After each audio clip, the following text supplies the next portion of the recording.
Nah, tiba-tiba di malam hari tuh, ketika mau tidur sekitar jam 11, si tendanya itu seperti ada yang menggoyang-goyang. Padahal pas si Ajay keluar ngelihat si tendanya itu kayak, kok ini nggak ada yang goyang-goyang nih, tapi kok terasa goyang-goyang, aneh dia tuh.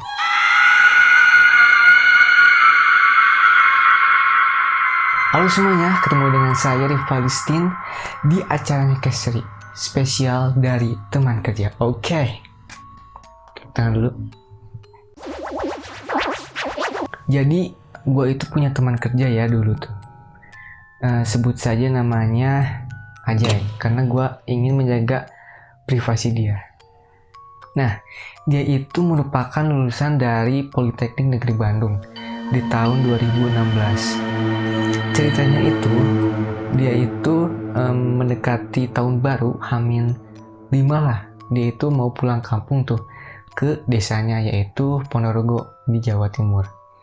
Nah, tiba-tiba di jalan itu dia kepikiran untuk liburan ke pantai Serau yang ada di Jawa Timur. Setelah itu dia kepikiran juga untuk mengajak dua saudaranya, yaitu si Isal dengan si Ibnu. Nah, si Ajay ini nyampe lah sore hari di desanya, yaitu Ponorogo, dan menghampiri si Isal dan juga si Ibnu. Karena rumahnya itu berdekatan sekali, sehingga dia bertemu langsung tuh sama si Ibnu dan si Isal. Karena ketika dia memanggil si Ibnu, keluarlah si Isal karena mendengar suara si Ajay. Dia kangen untuk keluar, kangen lah keluar dia mereka semua. Lalu si Ajay itu langsung bilang tuh, "Nu, Sal, mau nggak liburan?" katanya. "Kemana bang?" "Ke pantai ini, rame kayaknya tahun baruan. Biasa kita party di sana." "Wah, ide bagus tuh bang." Nah, di situ mereka semangat dan langsung nanya, "Ke pantai apa bang? By the way," katanya. "Pantai Serau aja gimana?" "Loh, itu bukannya sepi," katanya. "Tapi kan asri, cok," kata si Ajay itu bilang ke si Ibnu. "Ya udahlah, gue ikut aja." "Oke lah, nanti kita berangkatnya H-3 aja gimana?" Boleh sih. "Tapi nanti ini gimana nih?" katanya. Si perlengkapannya itu gampang, ntar gue yang urus, gue yang atur." "Oke lah," kata si Ibnu. Pulanglah si Ajay ke rumahnya. Di situ dia nyari-nyari tuh di sosial media tentang penyewaan alat-alat camping. Nemulah di satu toko di Facebook tentang penyewaan tenda. Nemulah dia tenda warna hijau. Nah, kemudian si Ajay itu nyuruh si Isal untuk mencari makanan supaya nggak kelaparan tuh di sana buat jaga-jaga katanya malam hari. Terus nyuruh si Ibnu untuk nyari perlengkapan yang lainnya. Hey! Tibalah di H-3. Mereka berangkat menggunakan dua motor. Si Ajay membonceng si Ibnu, sedangkan si Isal sendirian. Tiba-tiba dong di jalan nih, di tengah jalan, saat melintasi perbatasan antara pantai Serau dengan desa apa gitu sebelumnya, tiba-tiba motornya itu menjadi sedikit berat. Padahal bannya itu tidak bocor, tidak kempes. Sama juga dengan yang si Isal, sama juga seperti itu. Dia merasakan berat ketika mengendarinya. Nah, sekitar jam 2 nyampe lah dia di pantai Serau tersebut. Pantai itu adalah pantai yang indah, pantai yang masih terjaga kebersihannya, namun lumayan sepi. Tapi biasanya katanya setiap tahun tuh pasti aja ada pengunjung yang datang. Tiba-tiba pada tengah sana nanyalah ke si Ibnu, "Kok sepi ya? Padahal biasanya agak rame nih walaupun agak sepi." Si Isal bilang aja nih, "Mungkin belum datang aja bang. Ini kan masih H-3. Ya juga sih ya. Ya udahlah, kita nyari tempat dulu." Menyusullah ke pesisir pantai yang di ujung. Nemulah suatu tempat yang view-nya di depannya itu seperti terowongan, tapi bukan terowongan, jadi semacam seperti huruf N gini. Cuman di sini tuh look-nya tuh pantai, ini pantai gitu. Ngerti kan? Ini bolong aja gitu, kayak terowongan aja. Cuman di sininya kayak apa ya, batu-batu gitulah. Pokoknya indah lah pokoknya. Nah, setelah itu si Ajay, si Ibnu dan juga si Isal langsunglah memasang tenda di pesisir pantai tersebut. Si Ajay yang bagian memasang tenda, si Isal bagian menata alasnya, dan juga si Ibnu bagian yang menata kantong-kantongnya di mana gitu, yang disimpannya. Setelah tendanya beres, mereka diamlah di suatu tempat yang agak jauh dari tenda tersebut. Cuman beda dengan si Isal, di si Isal itu diem karena masalah di jalan gitu. Nah, si Ajay dengan si Ibnu itu terus aja ngobrol dan heran, kok pantai sepi ya? Biasanya agak rame nih di sini. Tiba-tiba muncullah satu orang kakek-kakek bilang ke si Ajay itu, kalau masang tenda katanya jangan di sebelah situ. Loh, kenapa Pak? Jangan, sekarang ini lagi pada besar-besar. Oh iya Pak, nanti kita pindahin, ucap si Ajay. Nah, tiba-tiba si Ajay itu jalan aja sama si Ibnu ke tenda. Karena nggak percaya mereka, ya udahlah, bodo amat itu kan. Masuk ke tenda, terus minum dulu dikit sambil ngemil-ngemil lah, ngobrol-ngobrol. Ceritalah ke si Isal, si Ajay itu, Sal, tadi gua ketemu kakek-kakek katanya. Terus dia bilang, karena kita harus pindahin. Aduh, males bang, ini gua udah capek-capek nih beresin ini semua. Tapi dia bilang itu katanya angin di situ besar-besar, cowok. Bahaya juga sih kalau dipikir. Paling aman aja bang, ini kan tahun baru katanya. Biasanya juga biasanya seperti itu, cuman kan di sini terkenal aman bang angin-anginnya. Ya udahlah, gue ngikut dulu aja, ucap si Ajay ke si Isal. Nah, tiba-tiba di malam hari tuh, ketika mau tidur sekitar jam 11, si tendanya itu seperti ada yang menggoyang-goyang. Padahal pas si Ajay keluar ngelihat si tendanya itu, kayak kok ini nggak ada yang goyang-goyang nih, tapi kok terasa goyang-goyang, aneh dia tuh. Terus di luar juga, kok ini gak ada angin? Kalau angin kan pasti ada angin lagi gitu, ini gak ada, cep. Disitulah si Ajay kayak merasa ketakutan banget tuh, dan kepikiran gak bisa tidur sampai pagi. Nah, pagi-pagi lah cerita ke si Isal dan juga si Ibnu.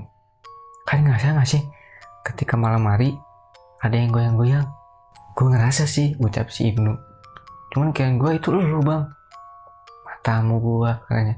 Gua gak bisa tidur, cok.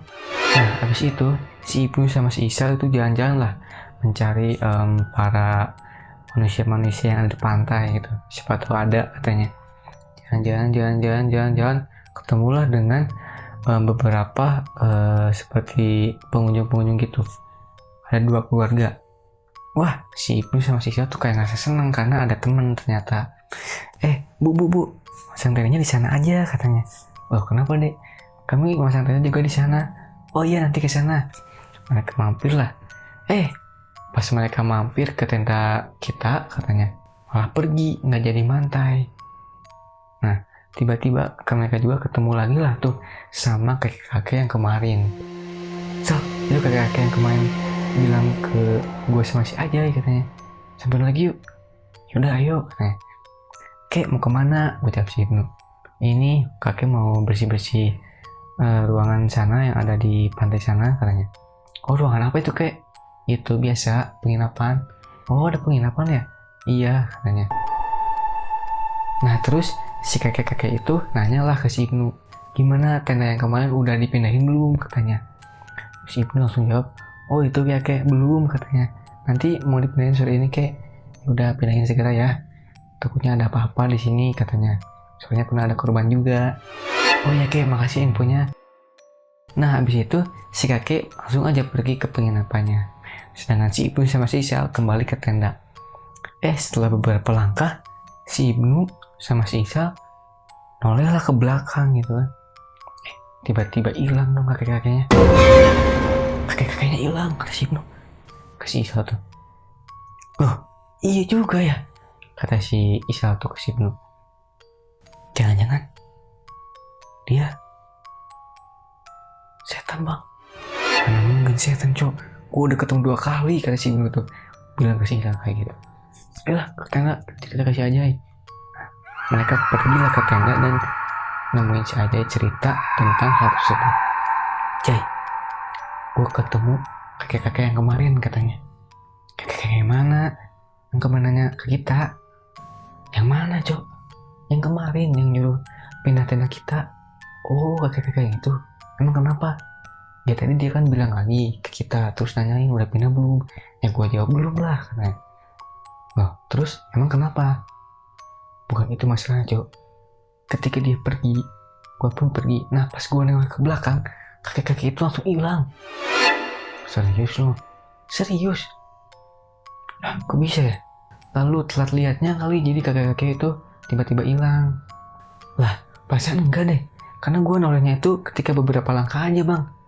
Kata si Ibnu ke si Ajay bilang gitu. Ya udah kita pindah aja. Ya, ayo pindah. Nah, dipindahin lah tendanya 5 meter dari tenda sebelumnya.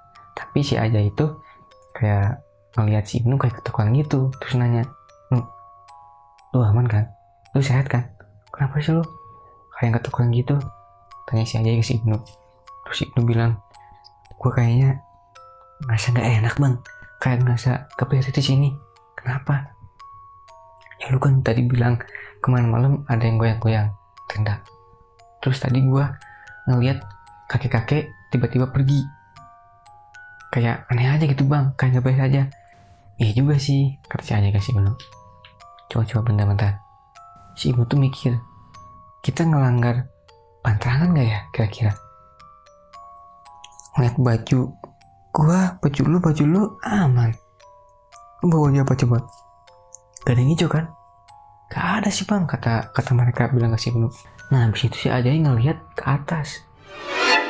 Lah, Cok, oh Bang, yang kasih si Ibnu ke si Ajay. Lihat atas. Kenapa, Bang? Warnanya, Cok, hijau. Itu dia. Kita kayaknya ngelanggar peraturan. Kita kan biasanya ke pantai nggak boleh pakai yang hijau-hijau. Nah, ini tenda hijau katanya. Ucap si Ajay ke si Ibnu. Langsung si Ibnu bilang, loh, ya juga ya, Bang. Mungkin gara-gara ini kayaknya kemarin tuh ada yang goyang-goyangin.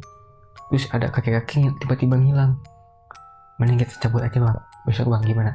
Ya udah, ayo, gua udah nggak kuat juga di sini. Nah, tibalah besoknya pagi-pagi mereka cabut semua. Dan tahu nggak kenapa? Ketika di jalan pulang, mereka itu kayak yang ditarik si motornya tuh lebih berat dari sebelumnya. Nah, tapi anehnya itu ketika melewati perbatasan si Pantai Serau dengan jalan selanjutnya, itu tuh terasa ringan, nggak berat sedikit pun. Tuh, kok aneh nih? Motor gue kok kayak ringan, bilang si Ajay ke si Ibnu. Loh, iya kah? Iya, Cok. Coba tanya si Isal. Sal, motor lu masih berat nggak? Kata si Ajay bilang ke si Isal. Enggak, Bang. Kok bisa ya? Kok sama aneh? Ketahu gue juga aneh, katanya. Kata si Ajay itu. Terus di samping kiri kanan tuh banyak sekali para pedagang kaki lima. Sebelum tuh nggak ada. Anehnya tuh itu mereka tuh. Nah, tapi kalau menurut gue sih, semua itu terjadi gara-gara mereka melanggar pantangan. Dan ya, dari beberapa fakta yang terjadi di berita pun, kalau kalian lihat nih di berita-berita, searching aja korban pantai, pasti rata-ratanya itu gara-gara memakai atribut hijau. Karena kalau di mana ya, di Jawa Barat itu ada suatu pantai namanya tuh pantai apa gue lupa. Kalau nggak salah Pelabuhan Ratu. Itu katanya kalau diculik itu si orang itu diculik sama Nyi Roro Kidul. Dan itu tuh wah, penunggu pantai selatan. Ngeri sih kalau lihat dari wujudnya, itu sangat seram sih menurut gue. Tapi ini bagaimana menurut kalian? Kalian percaya nggak dengan pantangan-pantangan mengenai pantai yang nggak boleh pakai atribut hijau? Apakah kalian pernah juga tuh memakai atribut hijau lalu mengalami hal-hal yang tidak enak? Atau sebaliknya, ketika kalian memakai baju hijau, kalian tidak mengalami hal-hal yang tidak enak? Kalian merasa baik-baik aja gitu? Coba komen di bawah. Gua ingin dengar dari pengalaman kalian sendiri. Anak-anaknya dari tadi ngikut kamu diam terus. komunikasi ya. Assalamualaikum. Atos cerita. Oke, mungkin cukup sekian ya ke seri kali ini. Buat kalian yang ingin berbagi cerita dengan gua, kalian bisa langsung DM ke Instagram gua yang bernama Rivaldistin. Atau kalian bisa langsung call gua, ntar gua kasih nomor buat kalian supaya gua lebih bisa mudah mencernanya. So, seperti biasa, jika kalian ingin terus up to date mengenai konten gua, kalian bisa subscribe channel gua. Dan buat kalian yang ingin support gua menjadi lebih maju, kalian bisa membagikan link dari konten ini di sosial media kalian. So, thank you so much for watching. Gua Rivaldistin pamit undur diri. See you next time in the next video. Bye bye.